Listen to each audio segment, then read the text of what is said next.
You only get to say yes so many times to making a film, and the older I get, the more careful I am about saying yes, because you invest so much of your life into every film that has to be something you not only love and believe in, but something you're going to get something from, you're going to learn something from, and on top of that, it has to be something that can't be indulgent in that way. It can't just be for you. For me, I have to think about, is this a film that is going to mean something more than just what it means, or it's going to connect with people in a way that may make some kind of difference. It doesn't have to be it could be an emotional difference, or it can be a political difference, but there's a whole set of criteria that I never thought about this. When I was young, I was like, I'll do that and that and that. Now it's like, I really have to be careful about this. Yeah, when you get old, you gotta marshal your energy. Yeah. And it comes down to ultimately something you can't not make, I think. When you come across that, that's what you end up doing, at least for me. Just a note of confession. I'm in the middle of a series of personal transitions in my head about how I think about what's worth doing with my time. And it is a function of age, and it's also a function of having made enough films in a particular genre that my mom said, I quote my mom, it turns out, in every public appearance. It's a contract issue, but it's also actually, she said to me some years ago, and I dismissed it out of hand, she got to the end of yet another one of my deeply uplifting movies, and she said, when are you going to make a feel-good film? And I joked at the time, like you're smug with your mom, and I'll call her after this. Seriously, I joked, I said, oh, Mommy, but I think they're all feel-good films because it makes me feel good to be in command of information that I'm usually, it's usually obstructed information, so I feel good to at least know why the ship is sinking. If I'm going to go down, I at least want to know how it all happened, for example, or I might nip it in the bud, or I might be able to inspire people to pick up pitchforks or something.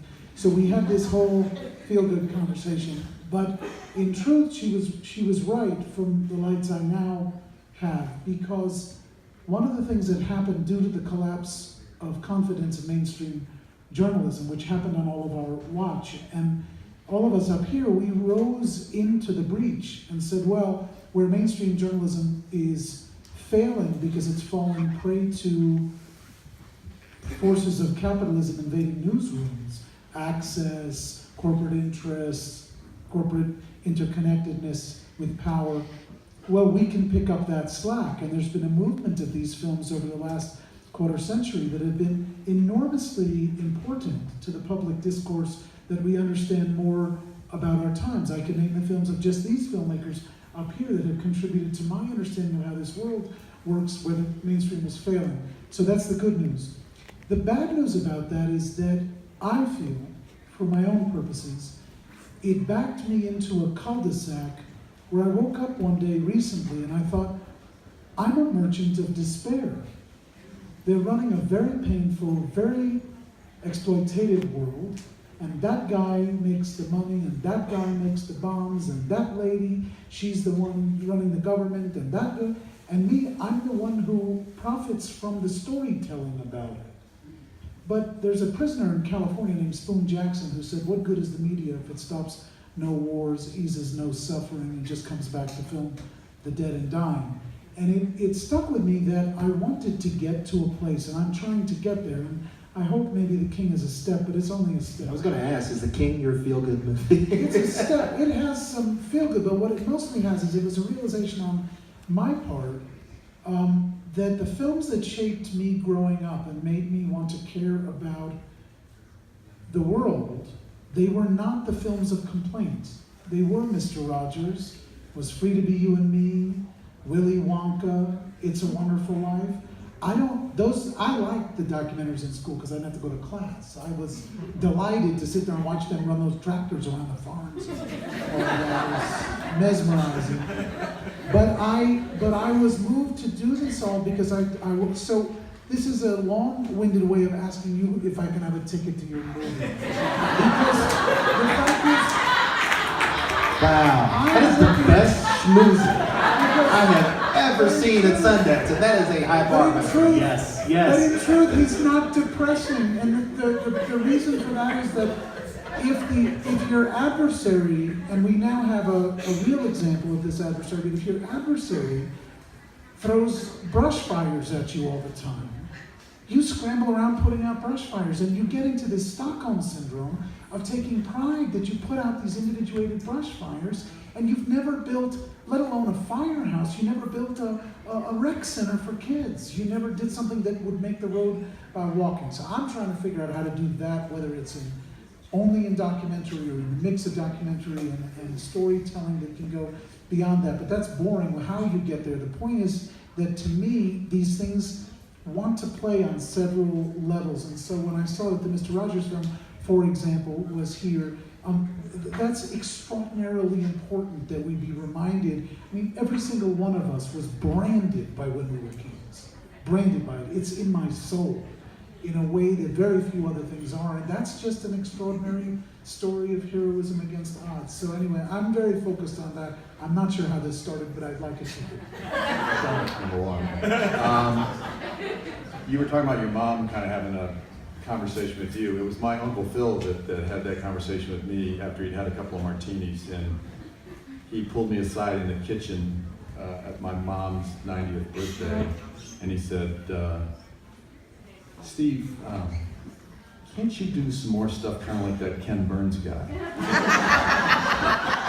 You know, and I was like, well, what do you mean, Uncle Phil? He goes, you know, I see articles on him all the time, and he's got his stuff on television all the time, and you know, he does that like a baseball or jazz. And have you ever thought about like trying to do something more like what he's doing? And I think it would just be helpful. And I was like, well, gosh, Uncle Phil, I feel like my career's been okay, but not to my Uncle Phil.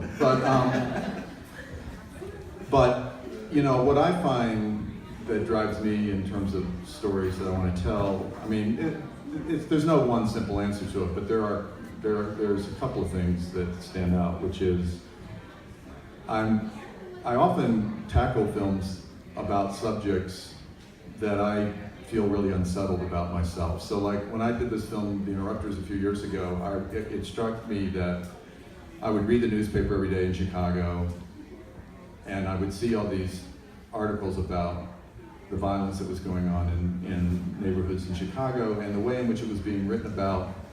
And I found myself reading it and kind of going, it's all hopeless.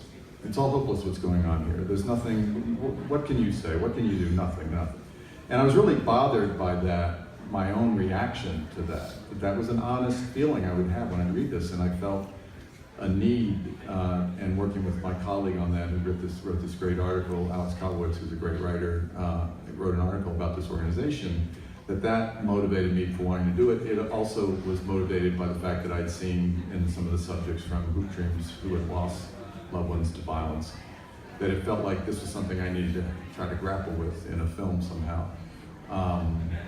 And so a lot of times, and I won't bore you with other films that's been a guiding principle, it's a lot of times it's trying to look into my own heart and see things that I don't feel like I really understand, and I don't even have the most liberal notions of what the right thing here is, and I try to look into it. And then the other thing that really drives me is individual stories of people, the people that fascinate me, people whose lives I feel, and sometimes I don't even completely understand it until I get into the film. I'm fascinated by them, and what I come to discover is that what fascinates me about them is that their lives have a complexity that says something larger about the world that we live in, but it's happening to them in their own personal lives, not on some grand scale or thematic scale. It's just there in their lives. And I realize that that's what I'm fascinated by with their stories.